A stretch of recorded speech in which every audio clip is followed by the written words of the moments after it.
If your PC ever had one of these, chances are you grew up in the 90s, which was an awesome time to be a Star Wars fan. In 1991, Timothy Zahn launched the whole expanded universe of Star Wars with Heir to the Empire, and the end of the decade would see the start of the prequel era with the Phantom Menace. More importantly for a young nerd like me, right in the middle of those seminal events, in 1994, LucasArts released one of the best Star Wars games ever. More than any book or even movie, it immersed me in the universe. It perfectly captured what was so compelling about Star Wars, both in substance and in style, and it was a hell of a lot of fun. Still is, in fact. I picked it up again lately, and it's every bit the incredible game I remember, now with that nostalgic retro charm. So whether you played the game in the 90s or are seeing it for the first time now, let me show you what makes TIE Fighter some of the best Star Wars you can experience. Incoming missile.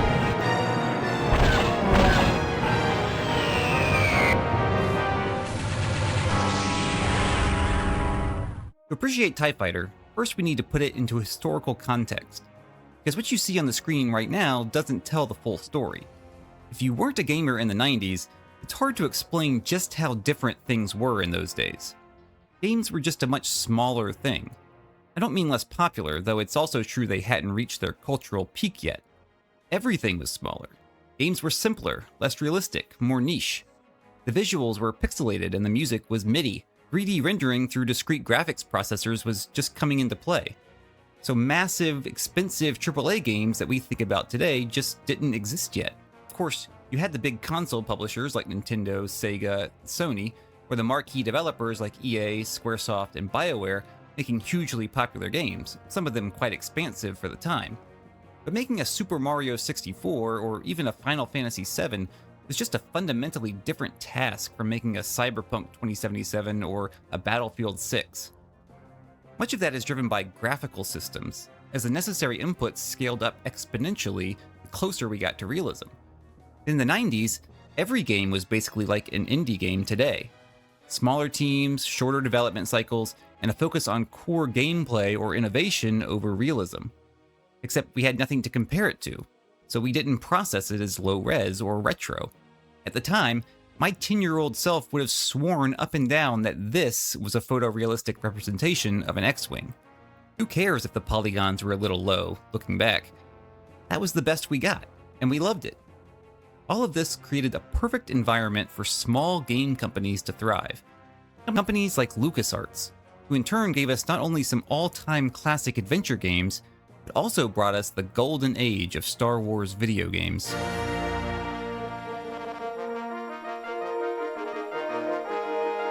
TIE Fighter, developed alongside Totally Games, wasn't the first LucasArts Star Wars game. It wasn't even the first Star Wars flight sim. X-Wing was released the previous year. And it was Wing Commander that pioneered the basic formula a few years before that. But this genre was made for Star Wars. Are you telling me you never imagined flying an X-Wing down the Death Star trench, dodging turbolasers and TIE fighters? Or staring down Star Destroyers at the Battle of Yavin? More than other sci-fi of the time, Star Wars brought World War II-style dogfighting and close-range naval encounters to space combat. Star Wars even used actual World War II dogfight footage in place of the space battles for early test screenings. How fitting then that LucasArts had also made a World War II flight sim, Secret Weapons of the Luftwaffe, in 1991. All the pieces were in place for a genre-defining game, and while Star Wars X-Wing was a great start, TIE Fighter is where it all came together. So let's talk about the game, shall we? TIE Fighter throws you into the middle of the Galactic Civil War. After the defeat on Hoth, the rebels are scattered and on the run, while Darth Vader chases down the Millennium Falcon and Luke Skywalker, as we see in The Empire Strikes Back. He orders Vice Admiral Thrawn to hunt down and destroy the remaining rebel forces. Yes, that Thrawn, complete with Captain Pelion, in his first on-screen appearance after the breakout novels.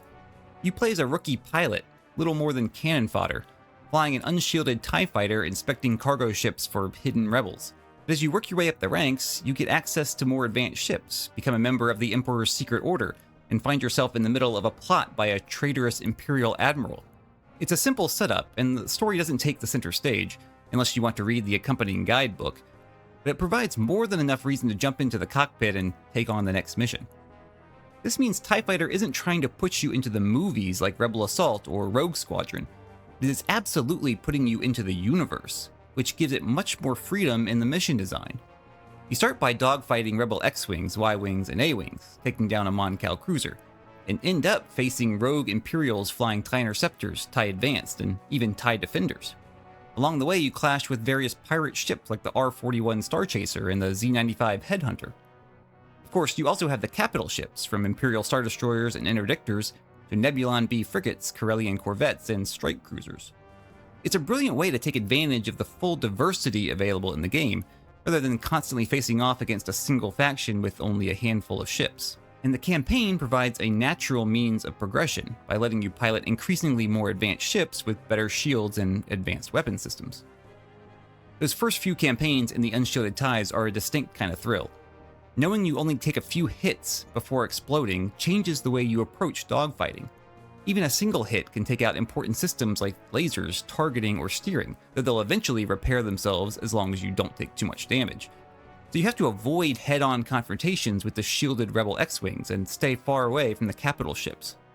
The game does ease you into the combat a bit, so the first few missions aren't difficult, but it quickly ramps up, especially if you want to complete the bonus objectives and harder difficulties, eventually putting you in an unshielded TIE Interceptor alone in a minefield ambush. Once you unlock the shielded craft like the Gunboat, TIE Advanced, and TIE Defender, your survivability improves, but you're also asked to complete increasingly complex missions. In one mission, you may have to disable transports carrying traitorous officers while protecting an Imperial interdictor from counterattack attempting to free them. In another, you have to guard a research station delivering TIE Defender prototypes from an assault by Rebel B-Wings and A-Wings. Or you might have to assault a Rebel space station, disabling the shields and then holding off fighters while transports dock with the station to capture it. There are missions where you just kill stuff and survive, but there are also missions that are almost puzzles, forcing you to carefully plan your attacks in order to complete the objectives. And the mission design is where the game really earns its reputation as a timeless classic. Modern games tend to be constant action, flashy spectacles, and compact, crowded spaces. That's true whether we're talking an FPS, action-adventure, or flight sims. Powerful hardware lets developers crank up the visual effects, having a practically infinite number of objects on screen, and throw massive waves of enemies at you. Owing partly to technical limitations, partly to older design conventions, TIE Fighter puts a lot more space between its content. Ships exit hyperspace in waves, dropping in several kilometers away, before you can even see them on the screen. Capital ships are limited to a couple per mission and mostly hang back to support the fighters. But that means you have choices in how you engage, rather than always having something to shoot right in front of you. Do you go after the bombers threatening your flagship, or do you take out the fighter screen first so you don't end up spaced? Do you try to keep your distance and fire concussion missiles, or get behind targets and use lasers? Do you have time to go back and repair and reload, or will that cost you a mission-critical craft? There are times when you're in a frantic dogfight, but there are also times when you just have to wait for reinforcements to arrive or a shuttle to dock. Or when you can target the enemies in the distance but must hold steady, the range meter ticking down until the next fight begins. It both gives you a moment to breathe and recharge between fights, and also adds an element of time pressure, as you must finish off one group before the next wave arrives or the enemy ships escape. Sometimes the wait might be a bit too much, especially if you're accustomed to the instant action of modern games, but even I admit to using the 4x speed-up toggle provided in the Steam version at times. And though you might occasionally wish you could jump straight into the action, the ebb and flow of the mission structure increases the tension and makes the space seem so much bigger than your typical games.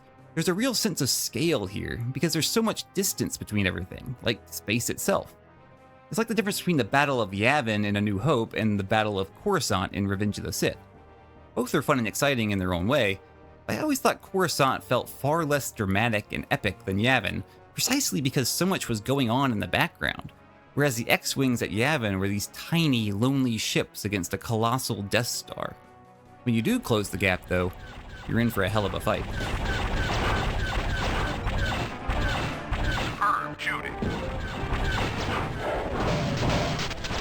When you first step into your basic TIE Fighter, it's just you and your lasers. Point them at your target and pull the trigger.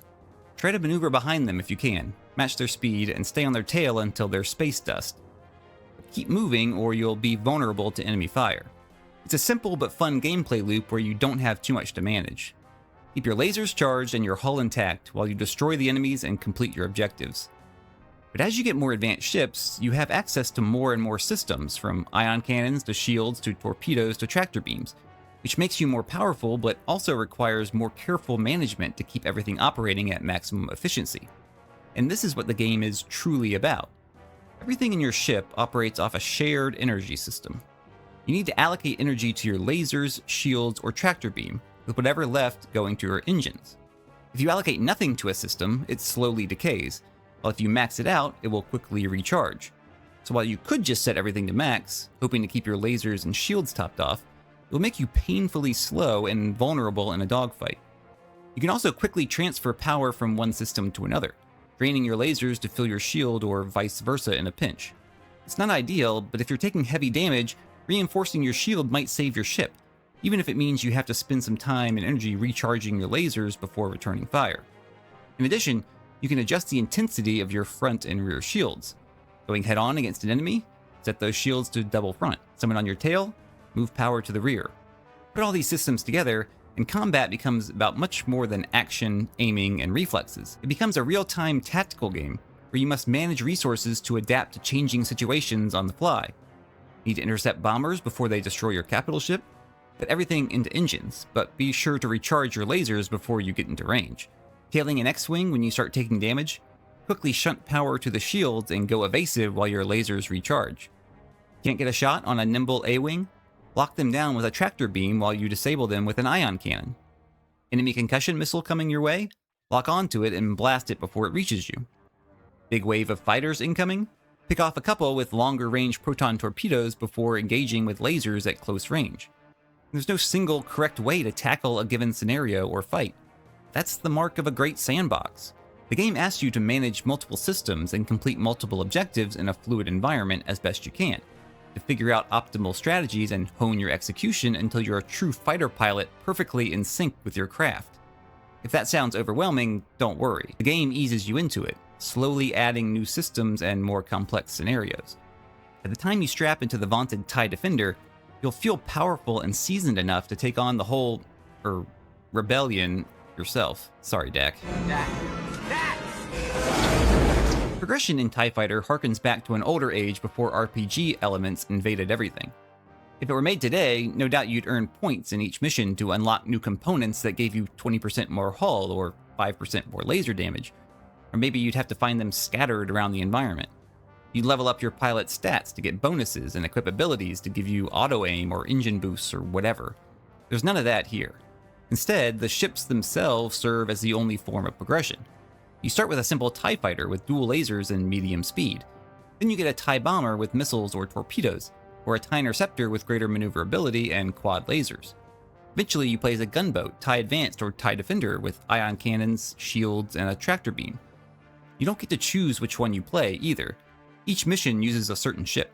The only choice is which ordnance to carry. Concussion missiles for fighters, bombs or rockets for capital ships, or proton torpedoes for versatility. That might seem disappointing to some, and it would be fun to try to beat the harder missions with a lowly TIE Fighter. But it also makes it easier to tune the mission design to match the tools that you have. If you're required to capture a ship, ion cannons are kinda necessary. And while the TIE Fighter is fine for taking out a handful of rebels or other TIEs, it will only be frustrating to take out waves of highly maneuverable, heavily shielded opponents without the TIE Defender's quad lasers, missile launchers, and tractor beam. We're not all trying to no-hit Elden Ring here. The hardest difficulty is challenging enough for most people, even with all the tools. This is an old school kind of game. There's no aim assist, no target circle for where to lead your shots, no missiles that lock on instantly, no regenerating health, and no power-ups to give you an edge. You're exactly the same as your opponents, except for your piloting ability. You have to play tactically, lead your shots, and manage your resources to come out on top. That just makes it all the more rewarding when you do.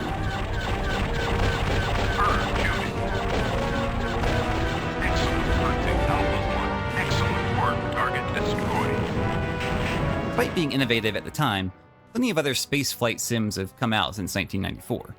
I'm not here to argue that TIE Fighter is better than Elite Dangerous or Star Citizen or Star Wars Squadrons or whatever game you want to choose. Those games are naturally more robust and detailed and fully featured than TIE Fighter, which first released on the DOS operating system. I remember playing it on a brand new 486 PC that clocked a blazing 66 megahertz and was the envy of my school friends. But I will say that it created a blueprint for most of those titles. It is about the purest form of space sim you can play. No fluff, just fun. And TIE Fighter has an X factor that sets it apart from everything else. It captures what's so cool about Star Wars. Not just the expansive universe or ships, but the style, the vibe. The one amazing thing about Star Wars is how it managed to create such iconic characters on both sides of the conflict. Really great franchises have heroes we love and villains we hate.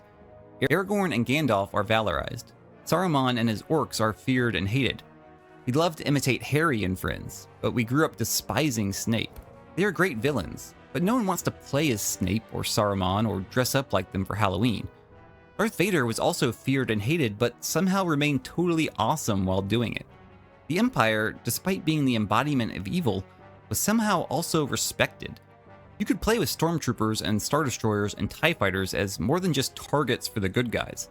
You might willingly choose to be Darth Vader and his red lightsaber in a duel with your friends. Yes, you knew they were the bad guys, but they were cool bad guys. When you play as the Empire and TIE Fighter, it doesn't feel weird or out of place in the same way it might if you were to play as Agent Smith or King Joffrey. It feels cool. That's a big reason why Star Wars is such an enduring story.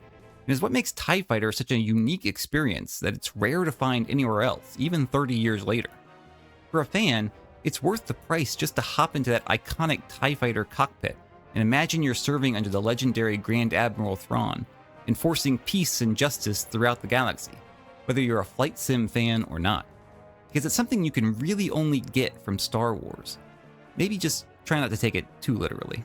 You don't know the power of the dark side. If you want to play yourself, you can still pick up the game on Steam for about $10.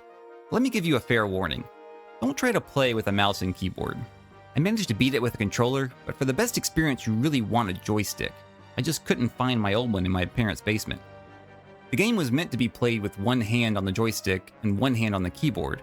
You need access to all the keys to quickly change targets, issue orders, adjust your speed, balance your energy, and more. If you keep both hands on the controller, it's harder to make those quick adjustments in the fight. And unfortunately, there's no way to remap the key bindings or controller buttons. You can do it and still have fun, but you might want to play on a lower difficulty. On the other hand, if you have an old joystick from the glory days that still works, or a newer HOTAS setup, you'll have a blast at any level. For a Star Wars fan like me who picked it up out of pure nostalgia, I was genuinely surprised how well the gameplay held up after all these years. I had a blast with it, and the mission structure makes it easy to pick up for 15 minutes or a few hours whenever I had time. So whether you played it back in the day, whether you're a flight sim fan or not, it's worth your time as a little piece of Star Wars history and lore, and a whole lot of fun besides.